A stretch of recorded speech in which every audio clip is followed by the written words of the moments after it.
어떤 경우에는 앞에 나오는 글자가 더 높고 좋을 때가 있고 어떤 때는 뒤에 나오는 게 좋을 때도 있어요. 좋은 것을 최고라고 그러는데 이 경우는 아마 고자가 뒤에 있는 거 보니까 우리 고 목사님이 저보다도 훨씬 더 좋고 더 높으신 것 같아요.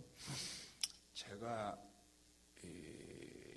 오랜만에 미국에 왔는데 한 분이 묻기를 얼마 만에 왔습니까? 그렇게 물었어요. 그래서 아마 한 10여 년 됐죠? 그랬더니 옆에 있는 아내가, 제 아내는 수치를 그동안에 그렇게 수도 없이 바꾼 자동차 번호 다 외우고요.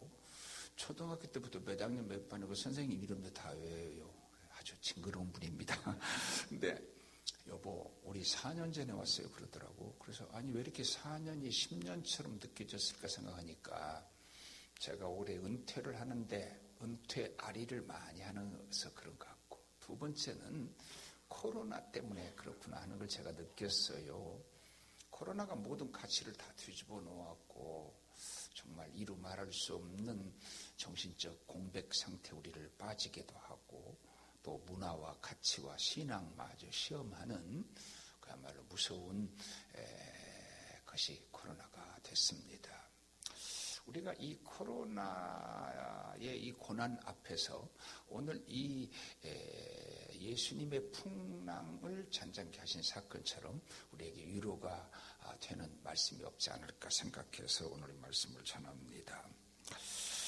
우리가 이 인생을 참 많은 것에 비유하지 않아요? 어떤 때는 나그네라고도 하고 또 일장춘몽이라고도 하고 또 물레방아에 비유하기도 하고 인생을 미완성 악보에, 심지어 인생을 도박에 비유하기도 하는데, 하나의 인생에 이렇게 다양한 비유가 있는 것은 하나의 인생의 인생 자체가 가지고 있는 그 다양성 때문이라고 저는 생각을 합니다. 그 중에도 우리 인생을 바다 위의 배에 비유하는 것보다 더 좋은 비유가 없지 않겠는가. 그 이유는 바다라는 건 예측할 수 없다는 겁니다. 언제 풍랑이 일어날지 아무도 모른다는 것입니다. 우리 인생 항로도 풍랑을 예측할 수 없어요. 불행하려고 결혼한 사람 있나요? 미치도록 사랑해서 결혼해도 다 부부간에 갈등 없는 부부 찾기는 그리 쉽지 않아요. 자식 없어서 자식 낳으려고 그렇게 온갖 노력 다하여 자식을 낳지만, 그러나 그 자식이 때로는 없는 것보다도 못할 만큼 부모에게 불효하는 경우는 얼마나 많은가 하는 겁니다.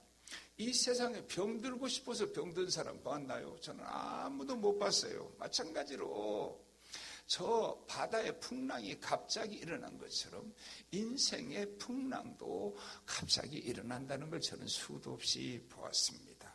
여러분, 이 세상에 제일로 슬픈 것이 배고픔의 서름이라고 그러잖아요. 어떤 사람이 사업이 망하고 난 후에 아침에 일어날 때 일어나 봐야 먹을 것도 없지요. 미래의 소망도 없지요. 어떻게 할지 아무것도 모르니까 가장이 누워서 가족들에게 뭐라고 말했는가 하면, 얘들아 일어나지 말고 이대로 누워서 그대로 죽어버리자 그랬는데, 그 말을 들은 자식이 일평생 그 말을 잊지 못한다고 제게 말하는 걸 보았어요.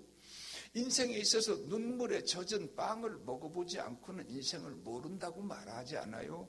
여기 6.25 전쟁을 겪으신 분들은 그 가난의 슬픔이 얼마나 큰가 하는 것을 충분히 알아요. 우리가 박정희 대통령의 공도 있고 과도 있지만 많은 사람들이 박정희 대통령을 높이고 박정희 대통령을 좋아하는 그 공에 이게 뭔가 하면 한마디로 보릿고개 있는 배고픈 민족 밥 먹게 했다는 거예요.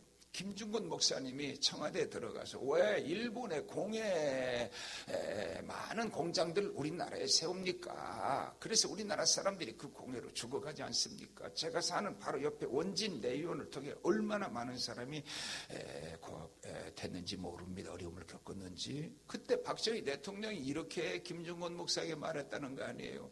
그 공해는 내가 다 마실 테니까 우리 백성 배고프지 않게 먹고 살았으면 좋겠습니다. 그 말에 김중건 목사님이 감동을 받았다는 거 아닙니까? 우리 다 가난에 풍랑 맞은 사람이 있을 거예요. 미국에서도 사업에 망하고 사업에 망해서 시애틀에서 로스앤젤레스까지 차를 끌고 오면서 끝없이 한없이 눈물을 흘리며 왔다는 사람도 제가 직접 보았습니다. 여러분, 때때로 질병의 풍랑 얼마나 무서워요. 아주 건강한 사람이 하루아침에 갑작스럽게 참 죽는 경우 많이 보았습니다. 저는 몸에 수술을 참 많이 했어요. 저는 암도 걸려보고 코로나도 걸려보고 이번에 저 코로나도 걸렸었는데 무슨 증상이 없었어요. 열도 난 게 아니고 후각 미각의 변화가 있는 것도 아니고 단지 좀 목소리가 좀 안 좋았어요. 근데 오지는 아닐까요? 그렇게 의사에게 물었더니 그래도 양성으로 나온 것을 음성이라 놓고 치료할 수는 없겠죠. 그러겠네요. 그래서 한 일주일 동안 병원에 있었는데 아무 증상이 없으니까 퇴원을 해줬는데요. 저는 수술을 참 많이 했어요. 제가 이번에 나는 암에 걸릴 수 있는 필요 충분한 조건이 많은 사람이 아닌가 그런 생각을 해요. 왜냐하면 나만큼 스트레스 많이 받은 사람은 없거든요. 목표는 얼마나 어려운지 말로 다 알 수, 필설로 설명이 안 돼. 근데 저는 목표만 한 게 아니고 대한민국에서 지금까지 이단 연구를 제일 많이 한 사람 중에 하나입니다. 그저 막 인터넷에 나를 비난하는 글들이 때때로는 1만 건 뜨는데 그 사실보다 그것에 긍정적 영향을 받고 나를 힘들게 하는 사람이 훨씬 더 정말 서글프고 더 마음이 아팠어요. 대한민국에 어떤 사람 한 번 만나서 대형교회 문제로 엄청난 어려움을 겪었던 목사가 자기 고난의 얘기를 제 앞에서 많이 하길래 그래도 내 앞에서는 그러지 말아요.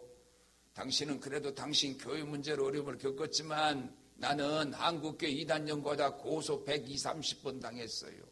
이단들이 우리 교회 500명 쳐들어오고 1000명 쳐들어오고 2000명 쳐들어올 때 경찰 55개 중대가 동원돼서 막았어요. 신옥주라는 여자가 4개월 동안 매부리 선데이 찾아와서 데모를 했는데 앞에다가 LED를 설치해놓고 시위를 하니까 동네 사람들은 얼마나 그렇지 않아도 기독교를 욕하는 사람들이 욕했겠어요. 주일마다 백차가 한 대 내지 2대가 있는데 그 사이를 뚫고 우리 교인들이 예배 드리러 왔으니까 얼마나 어려워요. 여러분, 우리가 이 세상을 살아가는 동안에 수도 없는 풍랑을 만나는데 제일 힘든 풍랑이 사별의 풍랑이라고 그래요. 우리 인간이 세상을 사는 동안에 스트레스를 제일 많이 주는 것 중에 하나가 배우자가 죽는 거래요. 근데 나는 거기다가 운동도 해본 일이 없어요. 골프 한번 쳐본 일이 없어요. 저는 잠을 하루에 2시간에 3시간 정도 많이 잘 때 서너 시간 자면 새벽 1시에 주로 출근을 했거든요. 12시 전에 어떤 때 조금 일찍 자면 12시 전에 일어나서 교회로 올라가면 제 차가 뭐라고 하는지 아세요? 여보 그래도 오늘이나 좀 지나서 가라 그랬어요. 그러지 200자 온 거지 한 2만 명은 썼지요. 목회 37년 40여 년 동안 했지요. 근데 지난번에 제가 제주도에 한 주간을 쉬는데 2년마다 한 번씩 몸을 제가 체크업을 하는데 이게 또 암인지 모른다고 조사를 해야 한다는 거예요. 그래서 제가 물었어요. 만일 그게 암이면 제가 기저귀를 차야 하겠군요. 이렇게 의사에게 물었어요. 그랬더니 의사가 너무 빨리 가지 맙시다 그랬어요. 근데 속으로 만일 암이면 내가 기저귀 차고 무슨 일을 하지는 못할 테니까 집에서 써야 될 책들을 쓰고 하나님 나라에 가지 이런 생각했어요. 근데 의사가 전화가 왔어요. 다행히 아무것도 아닙니다. 그냥 간단한 염증에 불과합니다. 전화를 끊고 제가 눈물이 줄줄 흘리며 하나님 내가 조금이라도 더 주를 위해 살기를 원하시는 것이지요. 더 내 주어진 삶의 길이, 지혜의 길이, 경험의 길이, 물질의 길이, 그리고 인생의 길이 다 투자해서 한국교회의 자정 능력을 0.1%라도 살리다 가겠습니다. 그리고 눈물을 흘리며 서약을 했습니다. 우리가 이 세상의 사고는 다 갑자기 당해요. 여러분, 퀴리 부인이 아주 비극의 주인이라는 거예요. 남편 비에로 퀴리가 교통사고로 죽었을 때 그의 나이는 겨우 38세에 불과했어요. 뭐라고 고백했는지 아세요? 나는 짐승처럼 울고 싶습니다. 나는 태양도 꽃도 사랑하고 싶지 않습니다. 이렇게 고백했어요. 19세기의 시인 롱펠루처럼 불행한 사람도 없었다고 합니다. 왜냐하면 그의 아내가 젊어서 오랫동안 앓다가 죽었는데 재혼을 한 아내마저 몇 년 안 돼서 부엌에서 화상을 입고 죽었어요. 다 이 세상에 무엇인가를 남기고 간 사람 중에 고난 없었던 사람은 거의 없었다고 생각합니다. 이 땅에 제일 무서워하는 게 뭔가요? 전쟁이죠. 왜냐하면 전쟁은 모든 가치를 다 뒤집어 놓고 마니까요. 때때로 우리 한국 사람은 아무 염려 안 하는데 미국에 계신 교포들은 우리 한국에 전쟁이 일어난다고 난리를 치는 경우를 봅니다. 왜? 우리는 6.25 전쟁을 보았기 때문입니다. 얼마나 나약한 인간이 존재인지 모르거든요. 백치가 되느냐 아니냐는 갑상선에 들어있는 미세한 양의 옥수에 의해서 결정된다는 거예요. 이것을 돈으로 계산하면 50원에 불과합니다. 50원짜리 옥수가 있느냐 없느냐에 의해서 그가 백치가 되느냐 정상적 사람이 되느냐를 결정한다는 것입니다. 우리 인생을 개미에 비유하기도 해요. 우리 어렸을 때 아이들이요, 개미집을 발견하면 꼭 거기다가 소변을 보는 못된 악습이 있었어, 우리. 그러면 개미는 완전히 홍수를 만나는데 그것도 아주 뜨거운 홍수를 만난다는 것입니다. 우리 인생은 다 풍랑의 이 바다를 경험이 많은 제자들이 그 바다를 향해 나갔는데 거기다가 다른 배들도 떠났다는 걸 보면 다른 많은 사람들이 아무도 풍랑을 예측하지 못했는데 그 갈릴리 호수에 갈릴리 바다에 그것도 큰 풍랑이라 그랬는데 이것이 헬라 말을 해석하자면 메가톤급이라는 뜻입니다. 메가라는 뜻이 거기서 나왔는데요. 큰 풍랑이 일어났다는 거예요. 어떤 사람은 저희 어렸을 때요, 동네에서 제일 기운이 좋은 분은요, 쌀 한 가마 정도는 들어 메고 아예 뛰어가요. 그런데 어떤 사람은 의지하고 갈 지팡이도 무거워서 힘에 겨운 사람이 있거든요. 지난번에 한번 관심병사라는 사람이 총으로 막 난사해서 죽였어요. 그때 제가 세월호 때문에 생방송을 한 100회 했는데 어떻게 하다가 제가 이제 2단 문제만 생방송을 했는데 옆에 있는 작가가 아니 목사님 내가 앉아서 평가를 했더니 옆에 있던 작가가 듣고서 목사님 저 일반 평가도 하실 수 있으세요? 그래서 난 모릅니다. 그냥 난 한 사람의 일반적인 사람으로 견해를 가지고 있지요. 그래서 일반 평가까지 하게 들어갔어요. 그런데 그때 바로 그 관심병사가 사고를 일으켰어요. 막 다 죽였어요. 그때 제가 방송에서 이런 말을 했어요. 이 사람은 관심병사입니다. 이 사람은 지팡이도 힘에 겹도록 무거워서 못 들고 가는 사람입니다. 인간이 있는 곳, 그것이 군인이든지 그것이 교회든지 그것이 학교든지 그것이 어떤 공동체든지 한 사람만 이 관심병사를 사랑해주고 품어줬다면 이런 끔찍한 일을 저지르지는 않았겠죠. 왜 너는 그 정도도 못하냐? 너는 왜 그 정도에 절망하냐? 그런데 그 사람은 그만큼을 지고 갈 수가 없다고. 2차 방정식, 3차 방정식도 정확하게 풀 수 있는 사람들인데 어떤 애는 덧셈을 손가락으로 하면서 잘 못하더라고. 그러면 자기 나름대로 다 인생은 힘겹고 힘에 겹다는 거예요. 어린 아이가 자살해 죽는 경우를 봐, 초등학생이. 근데 어른의 입장에서 보면 이만한 거예요. 아무것도 아니에요. 인생을 조금만 보면은 그 문제로 자살해 준 게 너무 안 됐어요. 그러나 그 아이는 그 문제가 너무 큰 거예요.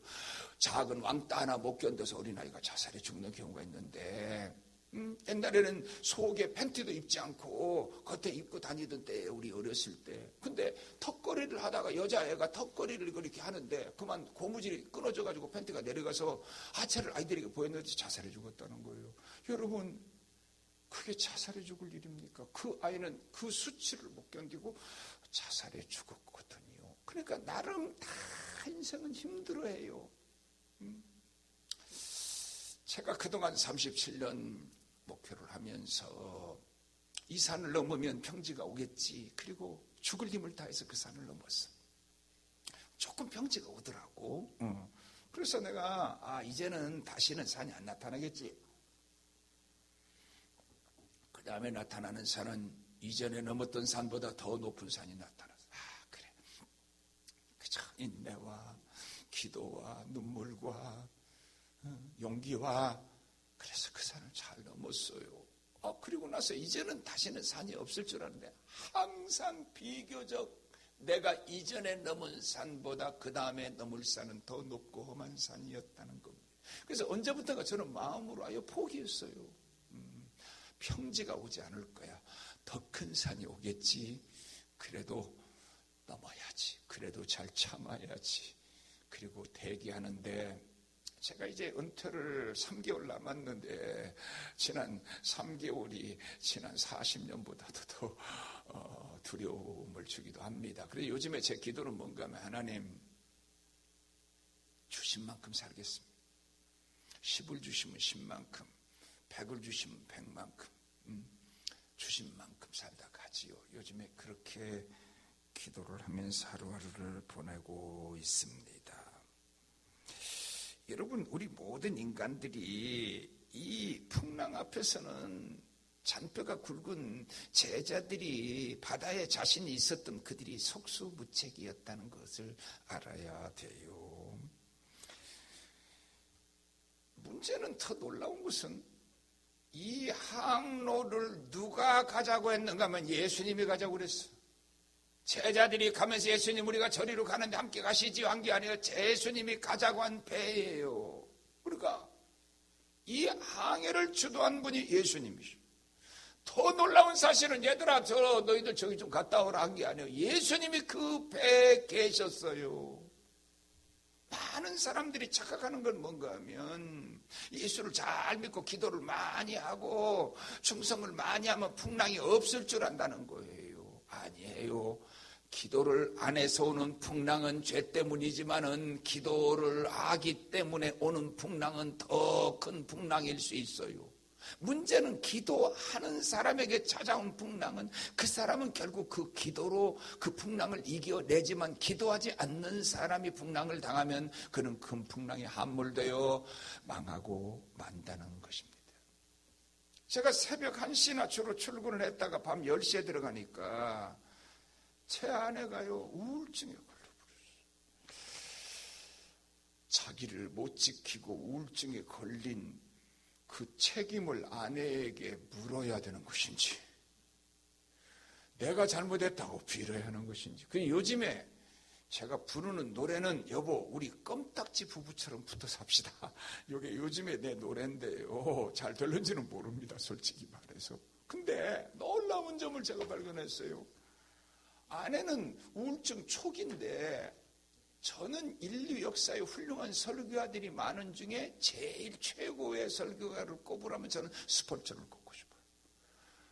그런데 놀랍게도 스펄전은 내 아내는 생각 못할 우울증에 시달렸다는 것. 스펄전이 뭐라고 말한지 아세요? 목사 스펄전이 우울증에 걸린 게 아니라 인간 스펄전이 우울증에 걸렸다라고 말했어요. 우리 동창 중에 아들이 있었는데 교회 수양회를 갔다가 물에 빠져 죽었어요. 여러분, 제가 그 사랑의 교회 옆에 목회를 잘하신 서울대 출신의 엘리트인데 두 아들이 개척교회 하다가 연탄가스로 다 죽어버렸습니다. 이분은 그 헌신도가 말할 수가 없어요. 왜? 개척교회 하다가 자식 둘 연탄가스로 죽어서 자식이 없어요. 근데 내 친구가 친구가 목사님 아들이 수양회 가서 물에 빠져 죽었어요. 그런데 우리 동창 중에 제일 먼저 천국 가신 분이 누군지 아세요? 그분이에요. 왜 그럴까요? 왜 충성했는데 풍랑을 만나야 하나요? 어떤 장로님이 암에 걸리고 나서 뭐라고 하는지 아세요? 왜 하나님이 말이야 나 일평생 충성했는데 왜 나에게 암을 줬느냐고. 그리고 하나님 부정하는 사람도 봤어요.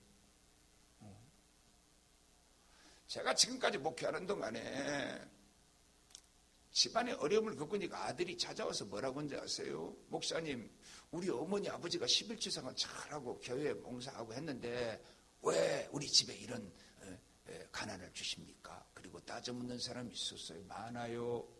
속으로 해주고 싶은 소리는 네 엄마 아빠가 신앙생활을 얼마나 잘했는데 네가 바르게 평가하고 있느냐? 네가 신앙생활 잘못하고 네가 그렇게 말한다면 네가 하나님 앞에 11조 생활 안에서 고난당하는 것은 혹시 아니겠느냐라고 말하고 싶었지만 말하지는 않았습니다. 왜 목사의 집안에 풍랑이 오지? 여러분 교회에 풍랑 안 오나요? 제가 목회자는 조용하면 불안할 정도예요. 왜? 조용한데 어디서 무슨 또 일이 지금 싹트고 있진 않나? 그런 생각이 든다고요. 그러니까 모든 사람에게 주님이 가자고 하는 백길에 주님이 계신 배도 풍랑이 일어난다는 사실을 우리가 모르면 안 된다는 겁니다. 저는 이 풍랑의 그 위력 앞에서 내 지식, 경험, 어떤 것으로 할 수 없는 문제가 찾아오거든. 그분들의 프라이버시와 또 그분들의 명예 때문에 제가 말을 못하겠지만 아픔 없는 사람을 저는 볼 일이 없습니다. 저 집안에 저런 어려움이 있으리라는 아무도 모릅니다. 그냥 덮어서 그러죠. 차마 강대상에서 너무 끔찍해서 말할 수가 없어요. 제가 어떤 한 목사님이 아들이 죽어서 제가 조문을 갔다 오면서 그랬어요. 저분만큼 대한민국에 유명하고 저분만큼 세상 말을 성공한 사람이 없는데 이렇게 그것도 제일로 똑똑한 아들, 제일로 믿는 아들. 그러니 돈이 많은들 무슨 기쁨이 있겠는가. 손주는 있지요. 더욱이나 결혼도 최고의 결혼을 했어요. 그러면 이후에 벌어질 일들을 생각하니까요. 끔찍해요. 누가 그 집안에 그런 어려움이 있을 것을 예상했을까요? 말도 못해요. 창피해서 어디다가 도저히 한마디 말도 못할 풍랑이 고명한 사람의 집에도 생겨요. 더러운 옷, 기름걸레로 가득 찬 기름 묻어있는 옷은 케찹 한 병을 부어도 표도 안 나요. 하얀 와이셔츠는요, 김치 국물 하나만 여기 흘리면 이거 못 입어요. 여기에 김치 국물 떨어져 봐요. 못 입잖아요. 그지요? 깨끗한 사람일수록, 고상한 사람일수록, 훌륭한 사람일수록 오히려 작은 고난이 더 크게 보이지 않나요? 여기 인생을 오래 사신 분들 많을 거예요. 평생 기도하면서 사신 분들 많을 거예요. 평생 하나님 교회에 헌신한 분들 많을 거예요. 제가 망하고 난 후에 왜 하나님께서 우리를 이렇게 기도하고 살았는데 망하게 했느냐는 사람도 보았고요. 반대 사람을 제가 하나 봤는데, 목사님, 제가 이 사업이 다 망한 후에 보니까 그래도 남은 것 하나가 있습니다. 그래요. 뭔데요? 이분 11제 생활 잘한 분이었어. 근데 그 장로님 뭐라고 하는지 저보고, 그래도 하나님 앞에 드린 11조만은 남았습니다. 그러더라고요.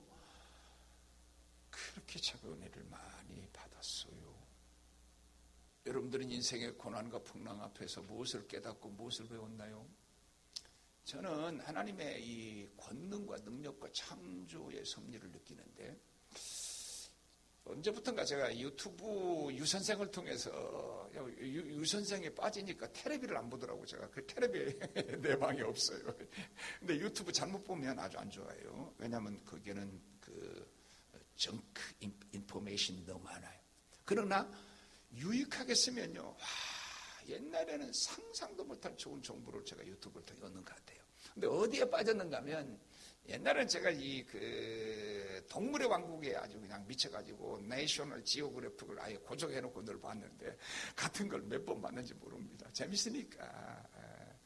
저는 아까 말한 것처럼 운동도 안 하니까 그렇게라도 스트레스를 해소했나 생각도 돼요. 음악과. 그런데 언제부턴가 제가 어디에 빠졌는가 하면 우주의 문제에 빠졌어요. 근데 내 머리로 도저히 우주 이해가 안 돼요. 적어도 저 우주에서 보이저호가 찍은 사진이나 그러면서 가면서 보여준 모든 것들이나 우리가 살고 있는 이 우리 은하가 지름만 빛의 속도로 10억 년입니다. 빛의 속도로 10억 년을 가야 이 우리의 은하인데, 안드로메이다의 지름은 20억 년이 넘습니다. 근데 이런 은하가 하늘에는 수천억 개가 있다는 거예요. 상상이 되는지 모르겠어요. 대부분의 과학들은, 과학 지식과 천체주의자들은 그것들을 통해서 하나님의 창조를 부정합니다. 빅뱅에 의해서 생겼다고 말하고 점 같은 것이 생겨서 이렇게 넓은 우주를 만들었다고 말합니다. 우주의 끝이 있는지도 모릅니다. 우주의 끝이라는 인간의 지식이 측정이, 머리로 측정이 되는 끝이 끝인데요. 그 후에 그 다음에는 뭐가 있는지 아무도 모릅니다. 저는 어떤 경우에도 하나님의 창조가 보이고 하나님의 창조의 신비가 보여요.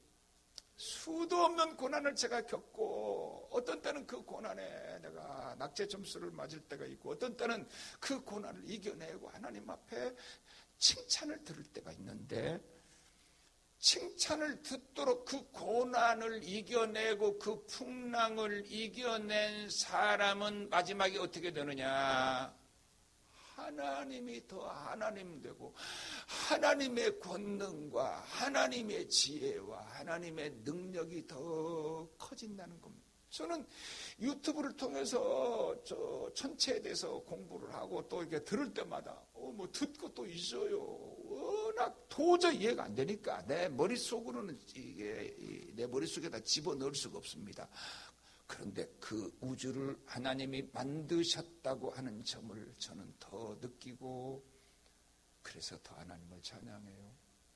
제가 은혜를 고등학교 2학년 때 받았는데, 저는 초등학교 들어가기 전부터 목사가 되겠다고 우리 어머니가 강요를 해서, 그 초중고등학교 희망상에 목사라고 쓰고 목사가 된 사람은 내가 보기에는 나 외에는 아직까지 못 봤어요. 근데 고등학교 2학년 말에 제가 성령 체험을 하고 문을 열고 딱 나갔는데 세상이 달라졌어요. 말라 비틀어진 들풀이 그렇게 아름다웠어요. 옛날에는 가지고 싶어요. 뭐든지 소유하고 싶어요. 욕망이 소유로부터 출발해요. 그래서 우리 한국이 아름답다는 말도 국어학자가 말하는데, 서모 교수가 하는 주장인데, 이 아름이라는 건 한 아름, 두 아름, 내가 이렇게 가지려고 하는 욕망에서 아름답다는 말이 나왔다는 거예요. 근데 은혜를 딱 받고 나니까 내 중심의 인생에서 하나님 중심으로 바뀐 것 같아요. 하늘에 떠 있는 태양이 어찌 그리 아름다운지, 달빛이 그리 얼마 아름다운지, 어디 가든지 창조주 하나님이 보이지요. 고난을 이겨낸 성도들마다 더 하나님의 주권과 하나님의 권능과 하나님의 그 능력 앞에 나는 아무것도 아니다. 나 같은 것이 하나님께 쓰임 받는 것이 기쁠 뿐이거든요.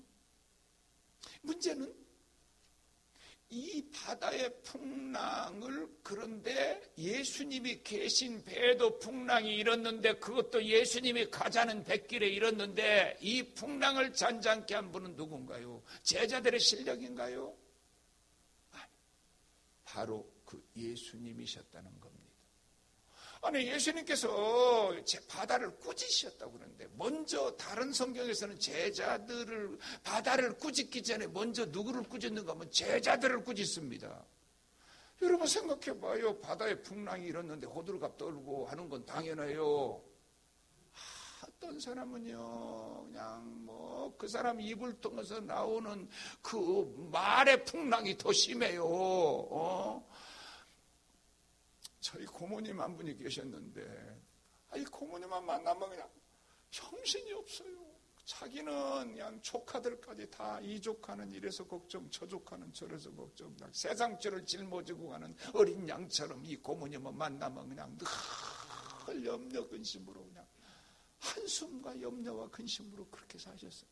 물론 후에 예수를 믿으셨고, 우리 어머니 예수 믿는다고 가장 핍박하던 고모님인데 예수 믿고 천국 가셨어요. 근데 어떤 사람은요, 실제로 일어난 풍랑보다 그 사람의 입을 통해서 더 풍랑이 확대돼요.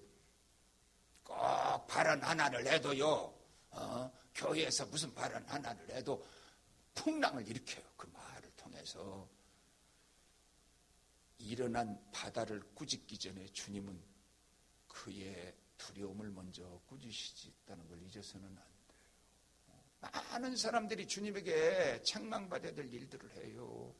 교회에서요, 어떤 실제 문제보다는 그 문제를 확대하고 그 문제를 재생산하는 사람들의, 특별히 중진들의 말은 한마디가 풍랑이 돼요. 대통령은 말 한마디라도 조심해야지요. 대통령이 기침 한마디도 잘해야지요. 노무현 대통령이 대통령 못해먹겠다고 하는 말 한마디가 얼마나 일파만파가 됐나요. 위대한 경제학자가 말해서 눈빛 하나가 경기를 좌우할 때가 있다고. 그 말 한마디가 주가를 그냥 폭락시키기도 하고 주가를 폭등시키기도 해요. 여러분은 인생을 풍랑을 만날 때 어떻게 했나요?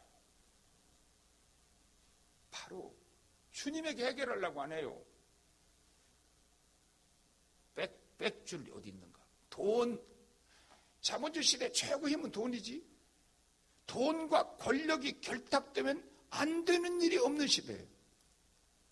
신학생인데 뭐라고 말하는지 아세요? 자기는 목사의 집안에 태어나지 않아서 그래서 백줄이 없어서 성공을 못한다고 남 원망하고 그래. 그럼 너 왜 신학했니? 그리고 나를 봐라 그랬어. 나는 끌어주는 사람도 없어. 나는 에듀케이셔널 백그라운드가 좋은 사람도 아니에요. 난 부안 농고를 졸업했는데 부안 농고는 영어 2시간, 국어 2시간, 수학 2시간, 인문학은. 근데 신학교는 영어하고 국어하고 성경만 시험 본다는 것을 고등학교 3학년 때 알았어요. 신학은 하겠다고 초등학교 때부터 쓴 사람인데 신학교는 수학시험을 안 본다는 걸 고등학교 3학년 때 알았는데 나는 초등학교 때부터 고등학교 3학년 때까지 수학은 반에서 항상 1등했어요. 믿거나 말거나. 네. 그랬는데 그때 잘하는 수학을 놓고 영어 공부를 그때부터 시작을 했는데 발음교도 잊어먹었는데. 그러니까 영어는 빨리 임프루브가 안 돼요. 내가 놀라운 비밀을 하나 말할게요. 그때 제가 총신에 들어갈 때 총신 학교 인가가 안 났어요. 그래서 제가 입학했어. 그러나 예수가 내 마음에 들어오고 나서부터는 저는요, 게으르게 살지를 않았어요. 3kg 되는 새벽 기도를 고등학교 3학년 때 빠지지 않았어요. 영어 단어를 하루에 150개씩도 외웠어요. 지나가다가 산골짜기에 가랑잎 긁고 마놓고 나무 밑에 눈물을 흘리면서 기도했어요. 하나님, 내 남은 생에 하나님의 재단에 무릎 꿇고 살겠습니다. 그러다 보니까 목사 글이 10만에 20만원씩 히트하는 건 거의 불가능하다고요. 가끔 제가 글을 한번 쓰면 10만에 20만원씩 히트를 하기도 해요. 내가 이런 글쟁이가 되리라는 건 상상을 못했습니다. 배고파서 어쩔 수 없이 제가 미국에 오기 전에 1년 동안 번역을 해서 밥을 먹고 살았는데 그게 글쓰게 된 동기고, 여동생이 이단에 빠져서 이단 연구를 한 것이 이단 연구의 동기고, 그러다 보니까 글을 200자 원고지 2만여 매를 쓴 것 같아요. 사람이요, 저 바보 온달도 훈련하니까 온달 장군이 되고, 내가 군 장성에서 들은 얘기예요. 장군들끼리 모여서 회의를 하는데 사단장들이 모여도 거기 고문관이 있대. 고문관이 있다는 거. 갈고 닦으면 누구든지 하나님이 쓰신다고 저는 믿어요. 여러분, 인생 살면서 어려운 풍랑을 겪어요. 어쩌면 세월이 그의 모습을 늙게 하는 게 아니라 얼굴에 고난이 다 쓰여졌어. 옛날 어른들이 하는 말이 뭐예요? 내가 살아온 인생을 책으로 쓰면 10권으로 부족하다. 다 가슴에 안이 서렸어. 특별히 한국의 여인들은 다 그래요. 어떻게 해결했나요? 그랬더니 그 친구가 뭐라고 그러는지 아세요? 옛날에는 그렇게 될 수 있었지만 지금은 안 된대. 그래서 내가 이렇게 물었어요. 야, 너는 말이야 대학교 그래도 박사까지 부모가 돈 대줘서 공부했지. 그러면 너보다 못한 사람, 어떤 사람은요, 저는 부모가 등록금 3번 대주고 내가 고학에서 다 돈을 대고 가정교사하고 그래가면서 했는데, 그러면 너보다 못한 사람이 너를 원망하면 너는 뭐라고 말할래? 그리고 너보다 조건이 안 된 사람은 신학을 하지 말아야 되겠네. 그럼 너도 신학을 하지 말지. 그러면 그 옛날 종살이 가서 감옥에 들어있는 요셉을 국무총리로 쓰시는 그 하나님은 지금은 죽은 하나님이냐? 저는 돈도 안 주는 정삼교회라는 교회에서 세 부서를 다 맡아서 제가 다 했습니다. 월급 하나도 안 줬어요. 매번마다 연탄가스가 들어오니까 늘 연탄가스에 취해서요. 그냥 머리가 어지러지라고 얼굴은 새까맣고 더럽고. 그래도 주님 사모하다가 죽을 것처럼 사모했어요.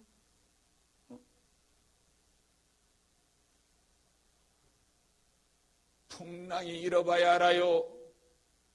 교회가 조용할 때는 그 교회는 절대로 보장된 평안이 있나요? 보장된 행복, 보장된 건강 있나요? 아무 데도 없어.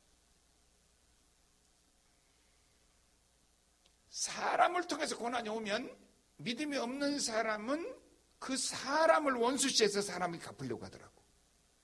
근데 믿음의 사람은 사람을 통해서 고난이 와도 하나님이 왜 나에게 이 고난을 주시는를 해석하려고 해요.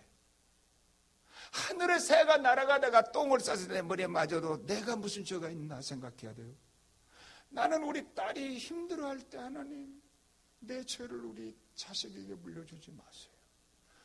내 속에 있는 죄성이 두려워요. 하나님이 나 놓아버리면요 한순간에 실수하더라고. 그 사람처럼 의롭고 그 사람처럼 남의 죄에 대해서 강하고 강직한 사람은 없었어요. 근데 그 사람이 곤두박질 치는데요, 그것도 강대상이 제가 설명할 수 없어요. 여기서 가까이 계신 분의 이야기예요. 하나님이 나를 놓아버리면 한순간에 천길만길 낭떠러지에 떨어지는 거 아닌가요?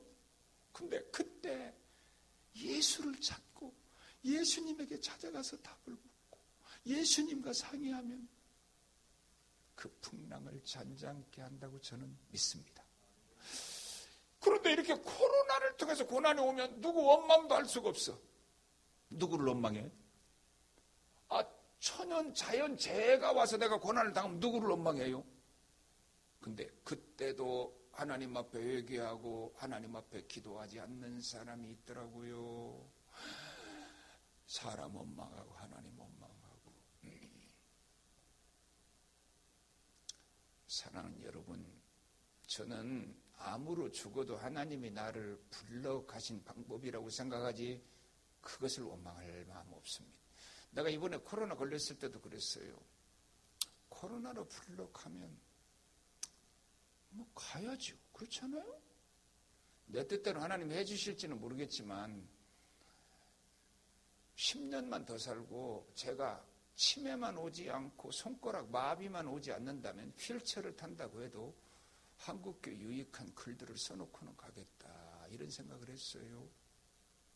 코로나가 끝난 후에 어떤 고난이든지 고난이 끝난 후에 예수가 나타나고 고난 후에 감사가 나타나고 고난 후에 하나님의 영광을 드러내면 그 사람은 하나님의 사람이에요. 고난에 함몰돼서 정신이 마비돼버리고 실성해버려요. 그냥 어떤 사람은요 고난 속에서 완전히 그냥 아무리 건강한 사람이라도 통 속에 집어넣고 빙글빙글 돌리면 어지럽지 않은 사람이 있어요. 아무도 방향을 못 찾는 거예요. 근데 고난을 통해 정금 같은 인격을 만들고, 고난을 통해 남을 이해하는 폭이 넓어지고, 고난을 통해서 사명이 생기고, 최고는 사명인데 사명자는 언제나 아픔이 있다는 거예요. 아픔 없는 사명은 없어요. 건강한 자식 둔 사람이 장애인을 위해 사는 사람 별로 없어요. 장애인을 둔 부모가 장애인을 위해 살아요. 제가 한 목사님이요, 목회를 할 때 너무 어려워서 제가 도와줬어요. 그래서 잘 벗어났어요. 그랬더니 그랬대. 전에는 나를 보면 아이고 왜 저 최 목사님은 저렇게 오지랖이 넓어가지고 9지랖 12지랖이 됐을까. 그래서 나를 푼 수 없는 사람으로 생각을 했대요. 근데 그 고난을 겪고 난 후에 그분이 나한테 이렇게 말했어요. 목사님, 나도 이 다음에는 어려움 겪는 사람 발벗고 나서서 도와주겠습니다. 고난이 사명을 만들어요. 그렇지 않으면 가진 자는요 더 가지고 싶어요. 응? 나는 우리 한국말 속에요, 콩 한 조각도 나눠 먹는다는 말이 나눔의 원리로 제일 좋고요. 만일 자문이 한국에 쓰여졌다면 이 말을 성경에다 넣으면 제일 좋겠어. 나눔의 원리 중에 이게 최고의 말 같아. 콩 한 조각도 나눠 먹는다는 말이. 여러분, 그렇지 않으면 이기심 때문에요. 강도 만나 신을 많은 자의 소리가 들려도 피해가는 잿산과 같이 되고 말아요.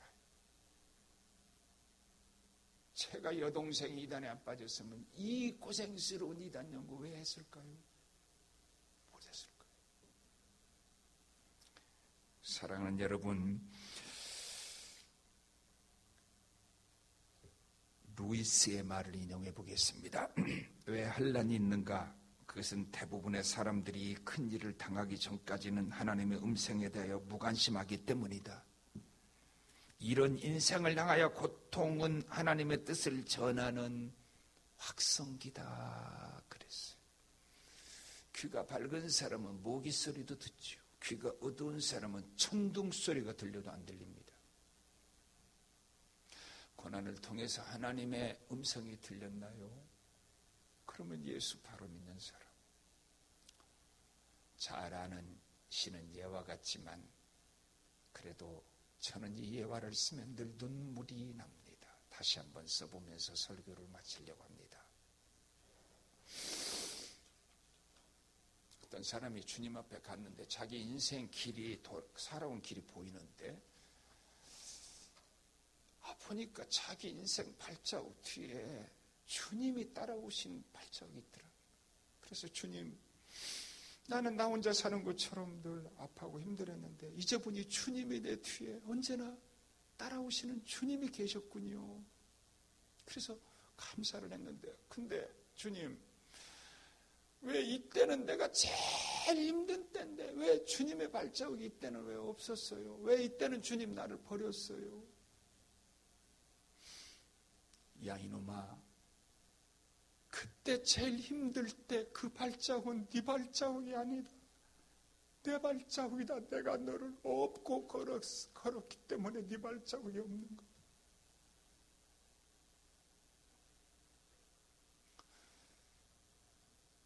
자식 있는 부모 보셨나요? 못 봤어요. 집 나간 자식이 있는 부모는 밥을 먹어도 집 나간 자식 생각밖에 안 합니다.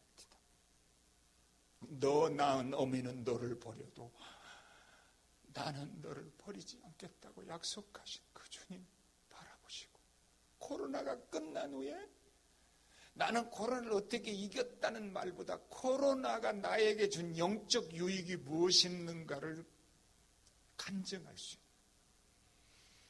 있는 영적 승리자가 되기를